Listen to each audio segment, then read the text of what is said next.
So I didn't watch the Oscars this year because, in my opinion, award shows are about the dumbest thing since Diet Dr. Pepper. But apparently about 1 billion people did. And apparently a lot of people were offended by some of the jokes that were made by this year's host, Seth MacFarlane. So because I didn't watch the actual ceremonies themselves, I took the liberty of watching some of the highlights that people have put together on YouTube of some of the jokes that Seth MacFarlane made. Particularly, the Daily Beast has a really, really good, pretty comprehensive collection of the edgiest Seth MacFarlane jokes of the night, and it happens to include just about all of the ones that I've read feminists complaining about. So what I want to do in this video is just sort of go one by one through the jokes that I've seen criticized, and just sort of explain why I don't think they're offensive at all, and I think that the online reaction to the whole thing has been blown massively out of proportion. And I'd also like to say I don't see the logic behind being offended by jokes in general, because they're jokes. So the first thing that's taken a lot of flack was the opening number that Seth MacFarlane sang, which was called, I believe, We've Seen Your Boobs. So let's take a look at that. The song, that is, not the boobs. In the movie that we saw your boobs. Meryl Streep, we saw your boobs in Silkwood. Naomi Watts in Mulholland Drive. Angelina Jolie, we saw your boobs in G-Up. They made us feel excited and alive. And Hathaway, we saw your boobs in Brokeback Mountain. Halle Berry, we saw them in Monster Ball. Nicole Kidman and Eyes Wide Shut. Marissa Tomei and The Wrestler, but we haven't seen Jennifer Lawrence's boobs at all. We saw your boobs. We saw your boobs. In the movie that we saw your boobs. Kristen Stewart, we saw your boobs in On the Road, and in Monster we saw Charlize Theron's. Helen Hunt, we saw them in The Sessions, and Scarlett Johansson, we saw them on our phones. Jessica Chastain, we saw your boobs in Lawless, Jodie Foster in The Accused, Hilary Swank in Boys Don't Cry, Penelope Cruz in Vanilla Sky, and Kate Winslet in Heavenly Creatures and Jude, and Hamlet, and Titanic, and Iris, and Little Children, and The Reader, and whatever you're shooting right now. We saw your boobs. We saw your boobs. Ladies and gentlemen, the Gay Men's Chorus of Los Angeles.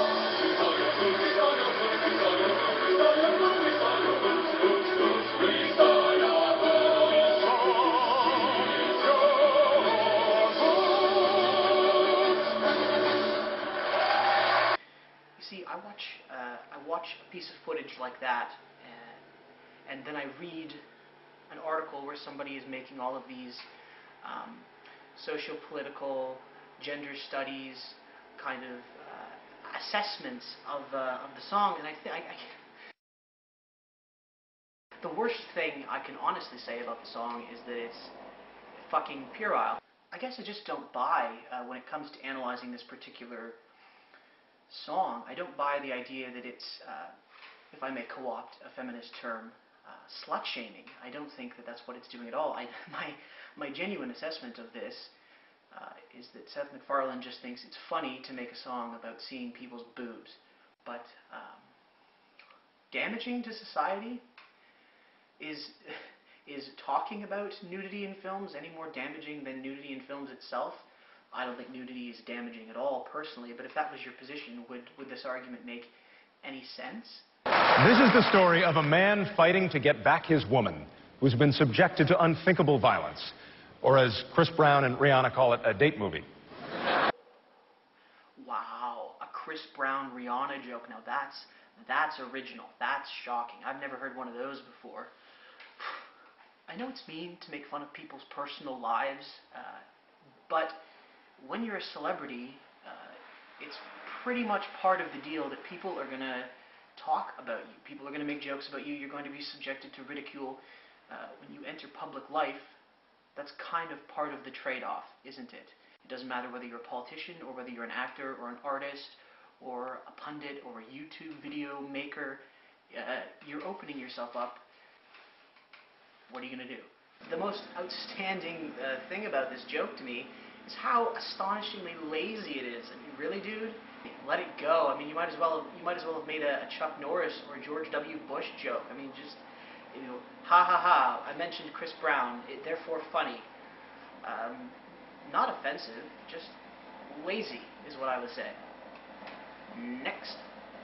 Seth MacFarlane also made a joke that referenced, I'm sorry, I hope I'm pronouncing this right, Kavanzane Wallace, who is a 9-year-old actress. Let's take a look at that. To give you an idea just how young she is, it'll be 16 years before she's too old for Clooney. Now, the criticism that I've read about this particular joke has been, I think, particularly sloppy. I've read a lot of people sort of completely misconstruing the joke, taking it out of context. The one memorable quote about it that I read in an article was that this joke needlessly sexualized a child.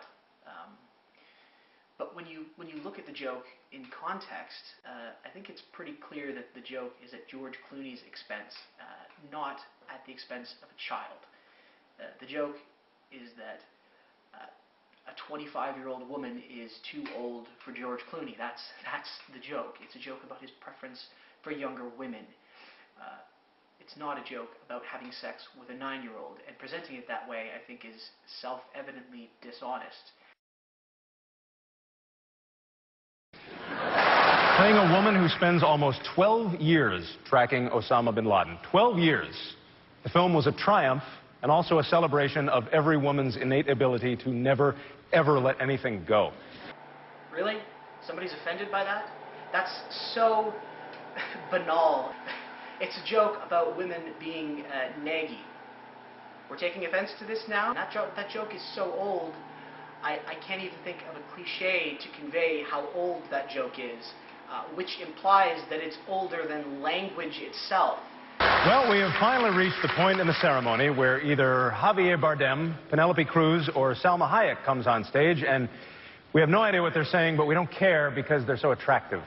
Now, it's interesting to me that Javier Bardem was included as one of these beautiful Hispanic people who are apparently hard to understand. I think, again, this is a deliberate attempt to preemptively minimize any criticism of the joke as being sexist. And really, I think if you were going to take offense to this joke, I think it would be more offensive as a Hispanic person than as a woman. But once again, I don't see why this is so offensive or startling. That's pretty mild ribbing. So in conclusion, I just want to say that personally, the reason that I made this video is because I'm really sick and tired of hearing people complain and try to politicize jokes. They are, after all, jokes. And here's the thing about shock humor more generally. It's not so much about the actual content of the joke as it is the fact that you're not supposed to be making the joke in the first place. It's a game of elevation. Shock humor exists because taboos exist. It's really more about subverting the concept of taboos than it is about making fun of any particular issue.